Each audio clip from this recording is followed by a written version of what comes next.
Warahmatullahi wabarakatuh.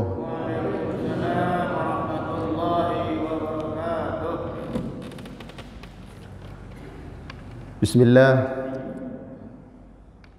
Alhamdulillahilladzi ahyana ba'dama amatana wa ilaihin nusyur.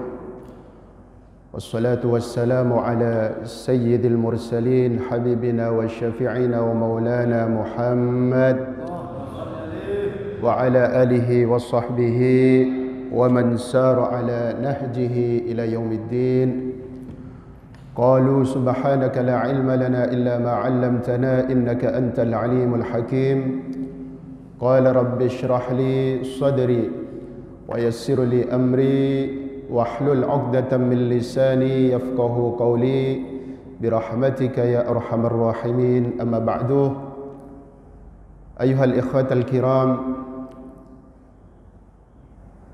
pada jamaah solat subuh masjid yang kita cintai ini, yaitu Masjid Al-Hamra, yang mudah-mudahan senantiasa kita memohon kepada Allah berikan keberkahan pada bulan yang mulia ini, diterima amal ibadah kita. Hadirin sekalian, man shalla subha jama'atan fahuwa fi dhimmatillah. Orang yang solat subuhnya berjamaah di mana azan dikumandangkan, maka pada hari itu ia berada pada jaminan Allah Subhanahu wa taala. Yang menjamin siapa? Allah Rabbul Jalil. Bukan siapa-siapa yang menjamin, Pak. Allah. Aqimis salata liduluki syamsi ila ghasaqil lail wa qur'anal fajr inna qur'anal fajri kana mashhuda. Dirikan salat olehmu wahai Muhammad dari siang, dari matahari tergelincir sampai menjelang malam.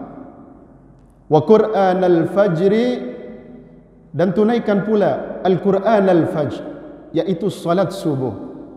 Karena sesungguhnya salat subuh itu disaksikan oleh para malaikat. Coba kita perhatikan, Pak. Salat subuh itu dikatakan oleh Allah Al-Quran Al-Fajr. Al-Quran mulia tidak? Mulia. Tidak ada sesuatu yang lebih mulia dari Al-Quran. Mulia para jemaah sekalian. Kenapa Allah bedakan solat yang lainnya dengan solat subuh itu dibedakan oleh Allah? Hingga Allah katakan inna qur'anal fajri kana mashhuda. Sesungguhnya solat subuh itu disaksikan oleh para malaikat. Pertanyaannya, apakah solat duhur tidak disaksikan oleh para malaikat? Solat asar tidak disaksikan oleh para malaikat? Salat maghrib tidak disaksikan oleh para malaikat? Salat isya pun tidak disaksikan oleh para malaikat? Disaksikan para jemaah sekalian. Namun kalau salat duhur dan sampai salat isya, itu yang menyaksikan hanyalah para malaikat yang bertugas siang saja para jemaah sekalian. Beda dengan salat subuh. Salat subuh itu disaksikan oleh para malaikat yang jaga, yang bertugas salat waktu malam dan waktu siang. Begitu mulianya dan begitu agungnya. Berapa banyak saudara-saudara kita para jemaah sekalian yang sekarang ini masih lelap dengan tidurnya, masih lelap dengan selimutnya yang hangat, AC-nya yang sejuk. Tidak jadi orang-orang yang mampu melangkahkan kaki ke masjid untuk sholat berjamaah, itu orang pilihan Allah Subhanahu. Semoga Allah Subhanahu wa taala menerima amal ibadah kita. Dan yakinnya para jemaah sekalian, orang hidup ini enggak ada yang mau tidak mulia, betul? Semua ingin mulia. Siapapun ingin mulia dunia dan akhir. Dan kemuliaan itu hanya kita bisa raih dengan keistiqamahan kita. Salat subuh berjamaah diistiqamahkan, insyaallah mulia di hadapan Allah dan di hadapan manusia. Man kana yuridul 'izza falillahil 'izzatu jami'a. ilaihi yas'adul kalimut thayyib wal 'amalus salih yarfa'u. Barang siapa yang menghendaki kemuliaan, ia ingin mulia hidupnya, maka satu saja, ilaihi yas'adul kalimut thayyib wal 'amalus salih yarfa'u. Dengan amal saleh para jemaah sekalian. Mulialah dengan amal saleh. Capai kemuliaan itu dengan amal saleh. Walladzina yamkuruna as-sayyi'at lahum 'adzabun syadid wa makru ulaika huwa yabur. Shadaqallahul azim. Dan orang-orang para jemaah sekalian yang ingin mencapai kemuliaan itu dengan kejahatan-kejahatan, dengan kezaliman-kezaliman, maka ketahuilah rencananya itu akan Allah hancur leburkan. Mulia dengan amal saleh. Bapak tahu sekalian, Bilal ibn Rabah, kenal Bilal ibn Rabah? Tahu dalam kisahnya siapa beliau? Hidupnya enggak punya apa-apa para jemaah sekalian. Orangnya secara fisik tidak mendukung, tidak tampan beliau. Hidupnya pun untuk orang lain. Ia hanya bekerja untuk majikannya. Tapi kenapa beliau begitu mulia di hadapan Allah? Menjelang salat subuh para jemaah sekalian, ini kisah ini sudah masyhur. Nabi panggil Bilal radhiyallahu taala anhu. Ya Bilal, menjelang salat subuh Nabi panggil. Hadithni bi arja amalin amiltahu fil Islam. Bilal, ceritakan kepadaku tentang amal spesialmu yang pernah kau kerjakan di dalam Islam. Bilal kaget para jemaah sekalian. Dia tidak merasa punya amalan yang spesial. Ya Rasulullah, ma amiltuhu arja fil Islam. Wahai Rasulullah, sesungguhnya saya tidak pernah amalan yang spesial yang pernah aku lakukan di dalam Islam. Ghaira anni lam atatahhur taruhuran fi sa'atil laili wan nahar illa shallaitu bidzalika at-tuhur. Satu saja amalanku wahai Rasulullah. Di dalam sehari semalam ini loh, saya wudu, menyucikan diri, salat dengannya 2 rakaat. Jadi Bilal radhiyallahu taala anhu para jemaah sekalian, ketika beliau hadas, beliau wudu, salat 2 rakaat sehari semalam. Mungkin bagi kita susah. Betul. Tapi intinya keistiqamahan itulah yang membawa Bilal. Fa inni sami'tu, kata Rasulullah, daffana 'alaika baina yadayya fil jannah. Barusan aku mendengar suara sendalmu berada di surganya Allah Subhanahu wa taala. Masya Allah. Pak, orangnya masih di dunia, suara sendalnya sudah di surga. Siapa beliau? Bilal, seorang budak yang hidupnya hanya untuk orang lain. Istiqamah, menggapai kemuliaan itu dengan istiqamah, bukan dengan cara jahat. Allah hancurkan kalau dengan cara jahat. Tapi kalau dengan keistiqamahan, yakinlah dia akan mulia dunia dan akhir. Itu sudah menjadi janji Allah Subhanahu wa taala. Dan bulan Ramadan ini membentuk karakter seperti itu para jemaah sekalian. Ya ayyuhalladzina amanu kutiba alaikumus shiyam kama kutiba alal ladzina min qablikum la'allakum tattaqun. Esensi ibadah puasa itu adalah la'allakum tattaqun. Menjadi karakter-karakter yang baik, yang istiqamah, yang takwa kepada Allah. Al-khauf minal jalil, mempunyai rasa takut kepada Allah Subhanahu wa taala. Takut kalau ketinggalan salatnya, takut kalau tidak tarawih. Ya. Tarawih itu para jemaah sekalian memang sunnah hukumnya. Tapi tahu tidak anda sekalian, di atas arasyana ada tempat yang bernama Hadiratul Qudus. Ini ketika malam menjelang bulan Ramadan, para malaikat yang mengelilingi Hadiratul Qudus itu minta izin kepada Allah Subhanahu wa taala untuk turun ke muka bumi. salat bersama orang yang di sop-sop masjid-masjid, di musalla-musalla. Nabi katakan, fakullu man massauhum aw massahum la yashqa ba'daha abada. Dan orang yang menyentuh dengan para malaikat itu, di sop-sop kita itu berada sop malaikat, para jemaah sekalian. Kalau kita bersentuhan atau mereka para malaikat yang menyentuh kita, kita tidak akan pernah menjadi orang yang celaka selamanya. Masya Allah, ini keuntungan beribadah tarawih, para jemaah sekalian. Sempatkan. Al-khaf minal jalil. Pribadi yang bertakwa itu adalah membentuk bagaimana orang ini mempunyai rasa takut kepada Allah Subhanahu. Lalu orang yang muttaqin itu yang kedua, al-qana'atu bil qalil. Menerima dengan apa-apa pemberian Allah yang sedikit. Ya Pak ya, sedikit kita syukuri. Karena masalahnya hidup ini Pak, masalahnya hidup ini apa? Selalu melihat orang lain itu enak. Betul. Kiai ini saya yakin, saya melihat beliau ini lebih enak dari saya. Lebih enak dari saya. Dan beliau pun mungkin melihat saya lebih enak. Itulah hidup. Dan itu tidak boleh terjadi, para jemaah sekalian. Allah gambarkan dalam Al-Quran tentang kisah Qarun. Wa atayna minal kunuzi ma inna mafatihahu latanu'u bil usbah uli quwwah.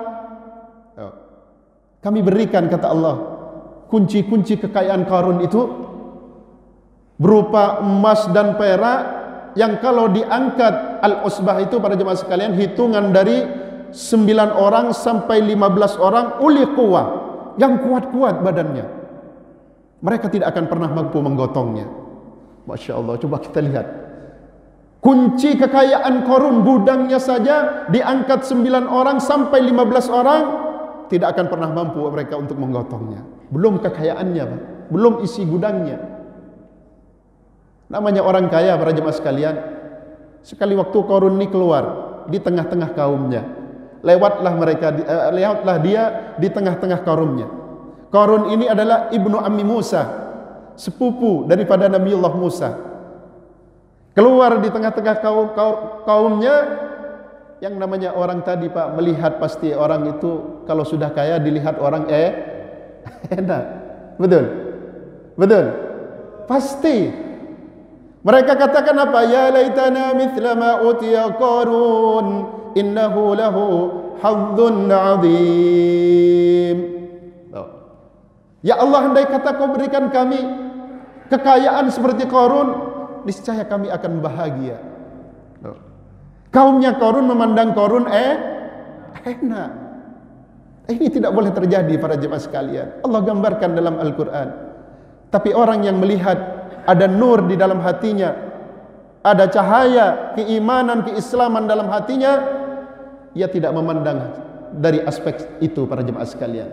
Mereka katakan apa? Wailakum thawabullah khairun liman amana wa amila salihah wala yulaqqaha illa as-sabirun. Celaka kalian. Pahala Allah itu jauh lebih baik. Khairun, lebih baik. Bagi siapa?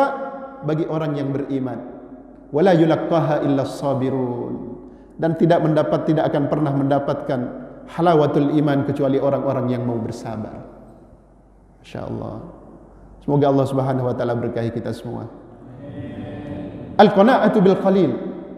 Pak, di masjid ini insyaallah ada penampungan air, ada tangki air. Ada. Besar. Besar, para jemaah sekalian. Ke bawah itu dialirkan dengan paralon. Betul? Setelah sampai paralon disambungkan ke keran-keran. Keran ini ukurannya enggak sama, Pak. Ada yang 1,5 in, ada yang 2 in, bahkan ada yang sampai 3 in. Itu keluarnya pasti enggak sama. Dari sumber satu, tapi ke bawah tidak sama, para jemaah sekalian. Itulah gambaran. Itu yang Allah maksud dengan wa ma min syai'in illa indana khazainuh wa ma nunazziluhu illa biqadarin ma'lum. Segala sesuatu itu adalah khazanahnya, berada pada sisi Allah. Dan Allah tidak akan turunkan itu illa biqadarin ma'lum, kecuali dengan kadar yang telah ditakdirkan oleh Allah Subhanahu wa taala. Jadi jangan melihat orang lain itu serba enak para jemaah sekalian. Jangan. Loh ini loh penampungan yang besar, ke bawahnya enggak sama. Usaha boleh sama, tapi hasil siapa yang bisa menjamin bisa sama? Enggak bisa para jemaah sekalian. Itu sudah menjadi sunnatul syukuri apa yang Allah berikan kepada kita. Al-qanaah bil qalil. Puasa ini membentuk karakter seperti itu para jemaah sekalian.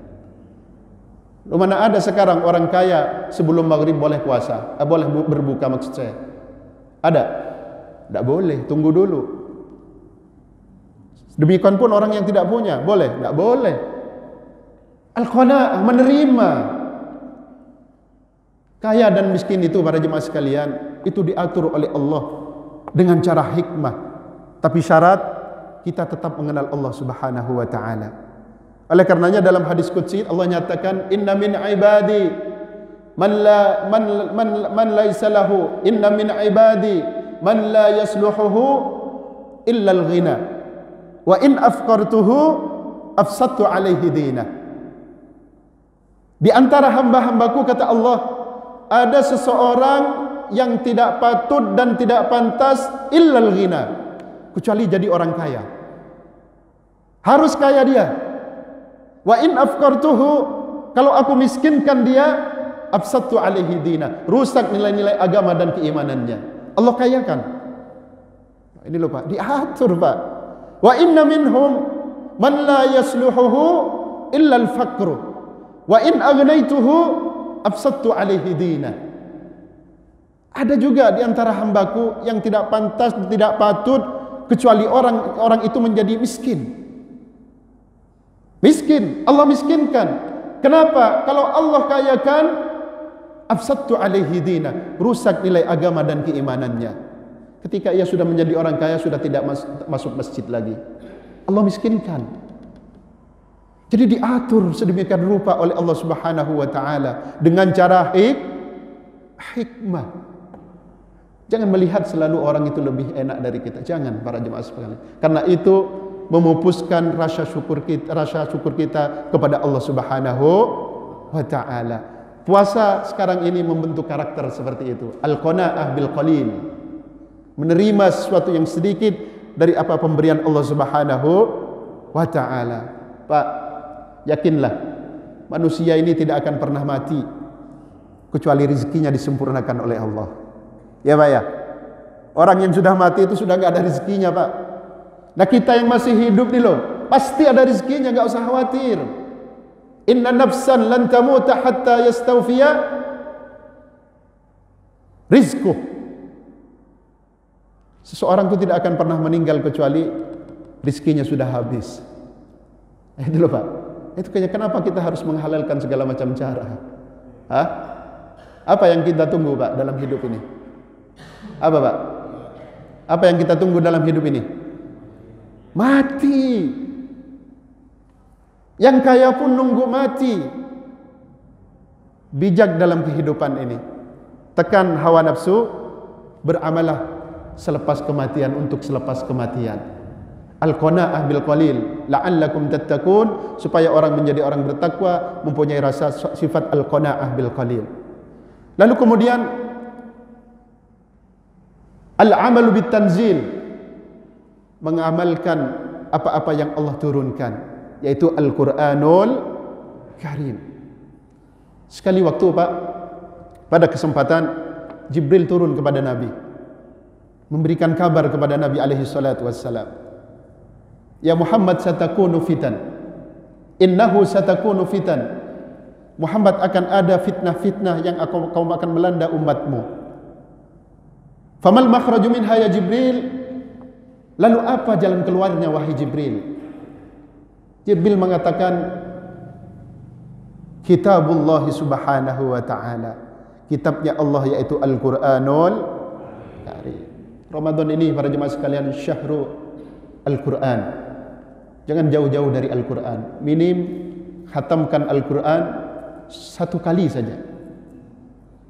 Lah 40 hari itu loh Nabi katakan orang yang tidak bisa menghatamkan Al-Quran selama 40 hari faqad azab. Berarti dia sudah berlambat-lambat. Satu juz itu Pak nggak sampai setengah jam kita membacanya. Nah kalau kali 5 waktu kita hafalkan nggak sampai Pak. Maka oleh karenanya sempatkan membaca Al-Quran. Karena hati ini para jemaah sekalian berkarat. Innal quluba tasda kama yasda'ul hadid idza asabahul ma. Hati ini berkarat dengan dosa-dosa seperti halnya tatkala besi dititis kena titisan air. Innal mu'mina idza adnaba kanat fi qalbihi nuqtatun sauda. Seorang yang beriman itu para jemaah sekalian, tatkala ia berbuat dosa, maka tercorenglah satu corengan hitam, bintik hitam dalam hatinya. Satu maksiat, 2 maksiat datang lagi, 3 maksiat tercoreng lagi, sampai itu tertutup. Berkarat hati kita. Wa majla'iha ya Rasulullah. Lalu apa penerangnya wahai Rasulullah? Nabi katakan qiraatul Quran, membaca baca Al-Quran Pak. Tombo dulu di Jawa itu Pak ada syairan apa? Tombo ati ikulimo warnani. Ya masih ingat Pak?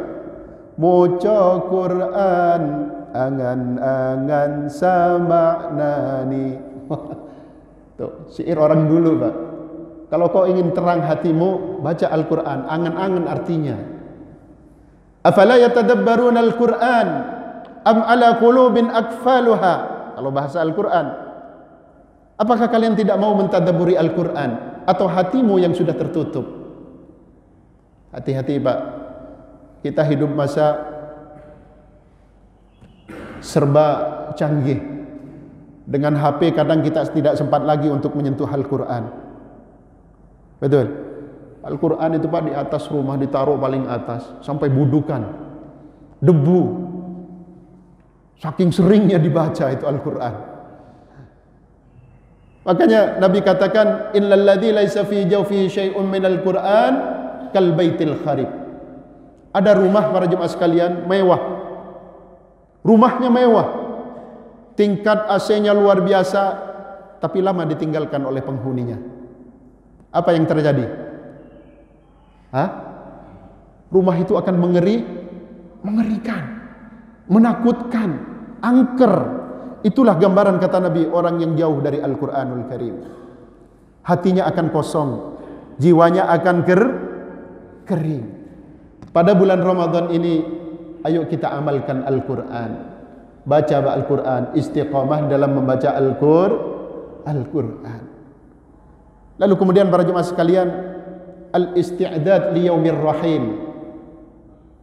Selalu menyiapkan diri kita untuk kita berangkat menghadap Allah Subhanahu wa taala. Ini salah satu tujuan Allah wajibkan puasa untuk kita semua. Dunia ini para jemaah sekalian kan ibarat petani para jemaah sekalian. Petani itu kalau nandur, ingin tandurannya itu baik, dia panennya baik, ia akan jaga tandurannya. Betul? Betul para jemaah sekalian. Ia akan berikan pupuk yang baik, dia airi tanamannya, ia jaga tanamannya dari serangan hama. Itu kehidupan dunia. Dan itu harusnya mazra'atul akhirah. Dunia ini adalah tempat kita bercocok tanam untuk akhirat.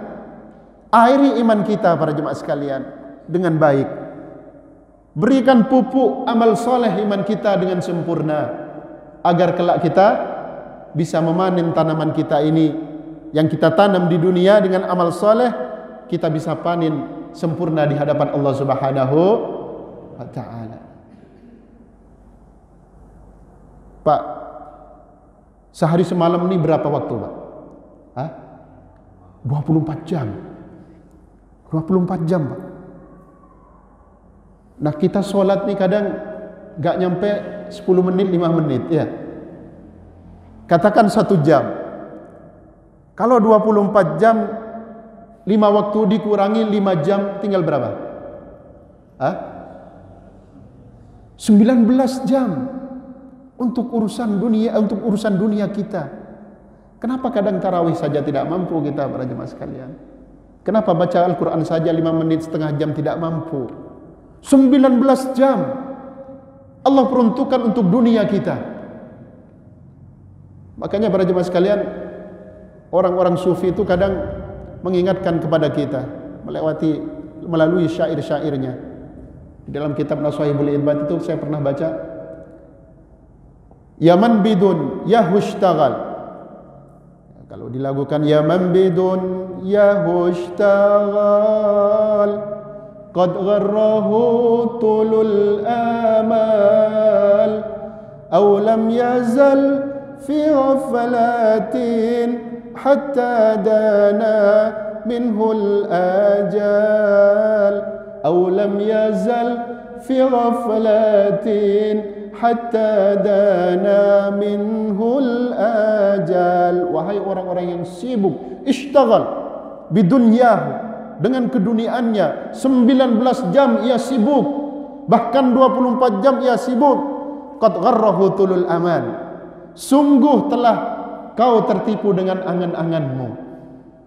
Jadi orang yang selalu mengejar dunia itu pada hakikatnya para jemaah sekalian tertipu dengan angan-angannya. Nah, puasa ini membentuk bagaimana kita kelak menghadap Allah Subhanahu wa taala, isti'dadan liyaumir ar-rahim. Jadilah orang bijak para jemaah sekalian. Umur kita ini enggak lama, Pak.